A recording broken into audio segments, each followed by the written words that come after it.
If you give me the chance, I can prove to you that both of these new Saiyan Day units are not worth summoning for, at least right now, especially if you're on Global Dokkan. I am not going to read the kits of these units to you. I am pretty sure you already know what they do. But in this video, I want to focus on a lot of flaws that I found while, reading through and dissecting these units that's going to make skipping these guys a lot easier than you think. Now, it is tradition on the channel to catch at least one person lacking with the subscriber challenge of the day, so I need you to be very honest with me very, very quickly, alright?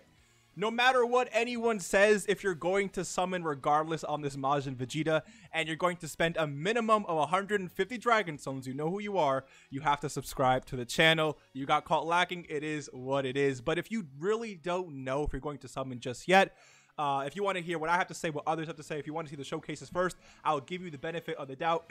You can skip the subscriber challenge today, but I will catch you lacking in the next video, so stay tuned for that. Let's hop straight into this one, starting off with our Majin Vegeta Extreme into Majin Vegeta right here. Now, I know that he is a 200% leader skill, and many people see this and automatically think it is a must summon. I need you to get that mentality out of your head right now, and I'm going to explain to you why.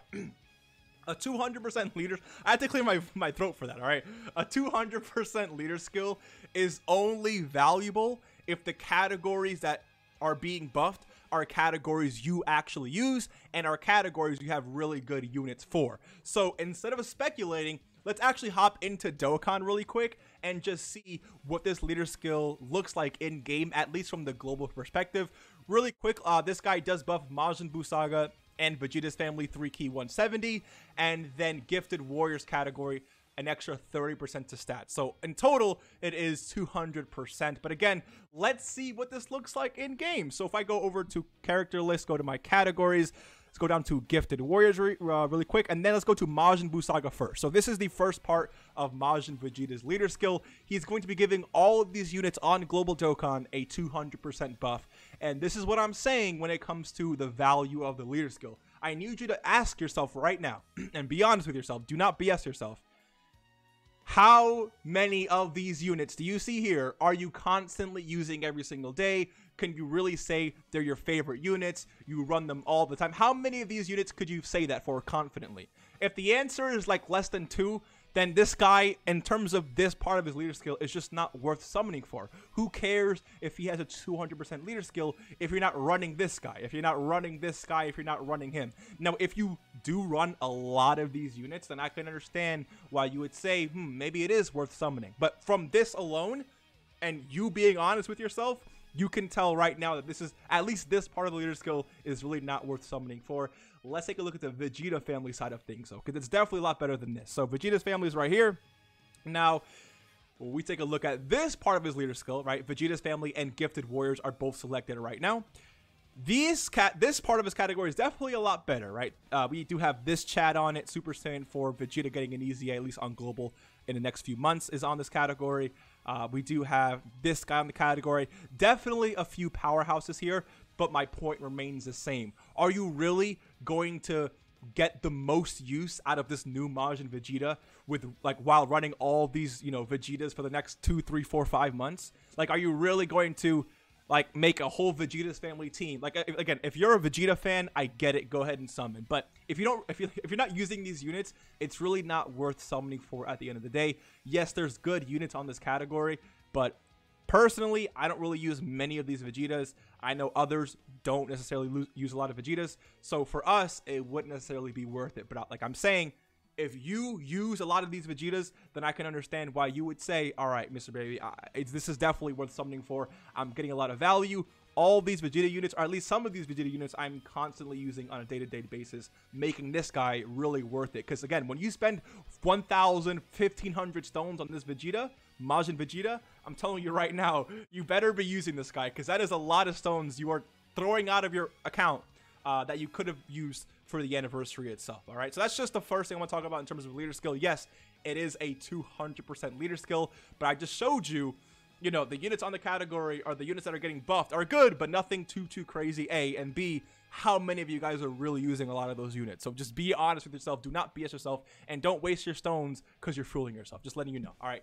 Next thing I want to talk about really quick is just the fact of this guy compared to this guy, right? Now, I've had some time to sit through, read through, digest what this guy can do, and I feel like overall, this Super Saiyan 3 Goku is going to be putting up a more consistent damage output. Just going to be looking better overall compared to this Vegeta right here. His art does look sick, by the way. I'm telling you that right now. I actually did talk about this art being a possibility in the last video, but if you like, I'm not gonna say I called it, but you get my point.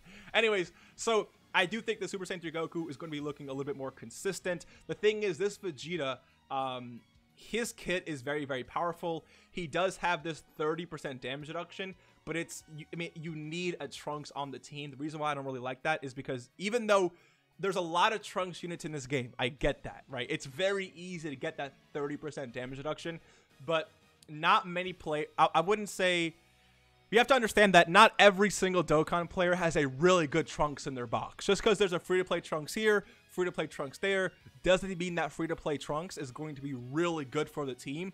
So just because you bring that Trunks, you're literally like holding your whole team back just to get some extra defensive, you know, abilities for this Majin Vegeta. So is it really worth holding your whole team back just to bring, you know, a mid Trunks unit? So you, like, again, like, not only do you need a Trunks, but if you don't want to hold the team back, you're going to have a really good Trunks on this team at least.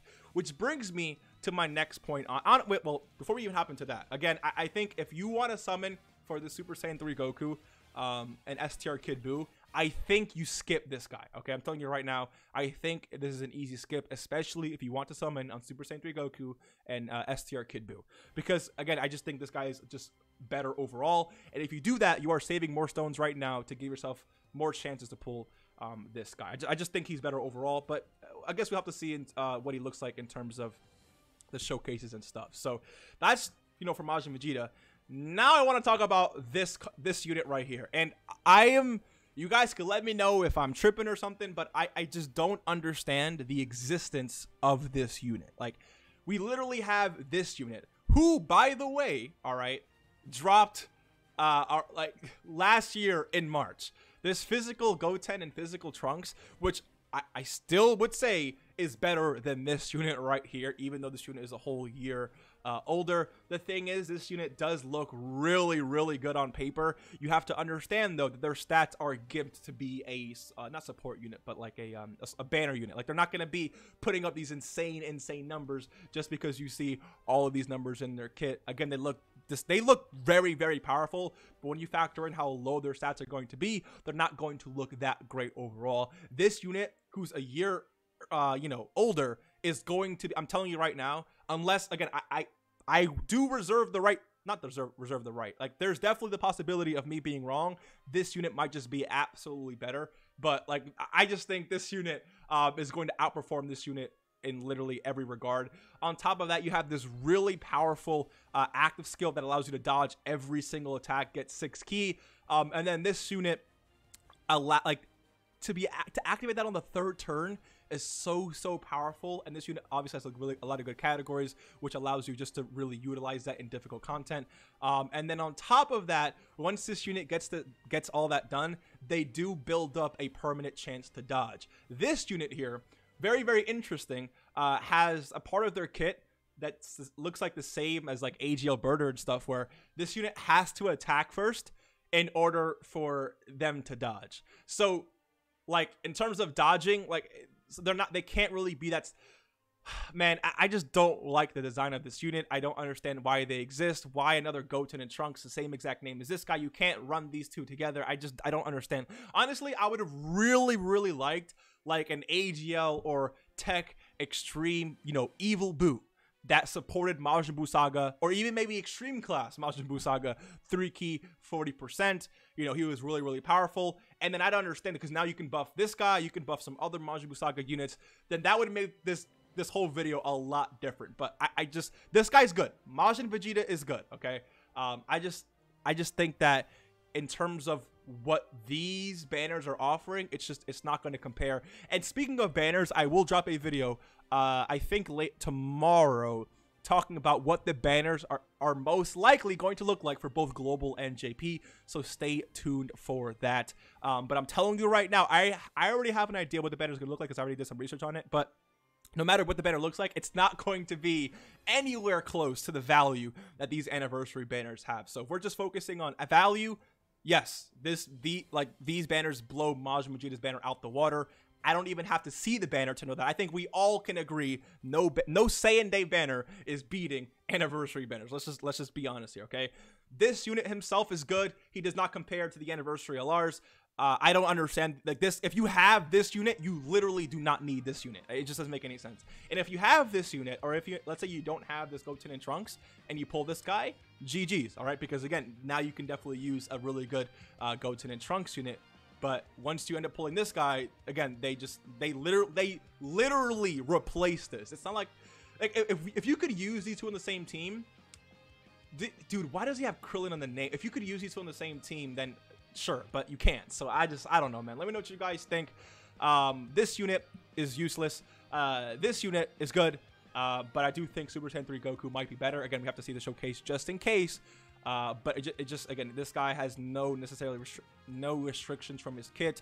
He's going to be guaranteed dodging in long content, a lot of attack on super attack, 200% attack and defense, greatly raising attack. He can super attack 4 times per turn.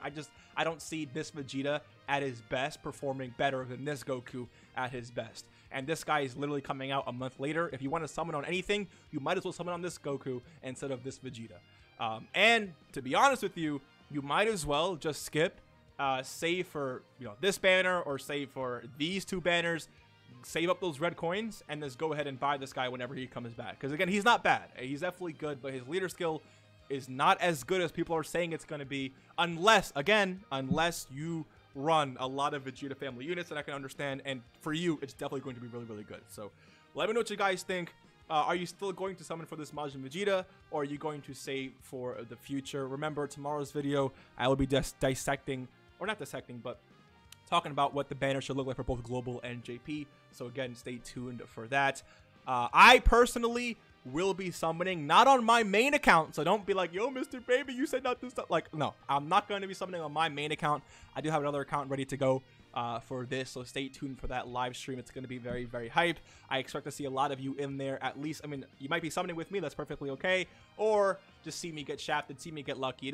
We're gonna have a ball in there, a lot of fun. So again, stay tuned for that as well. I appreciate you being here, and I will see you in the next one. Take care, and go get some water. Stay hydrated, right? Stay hydrated.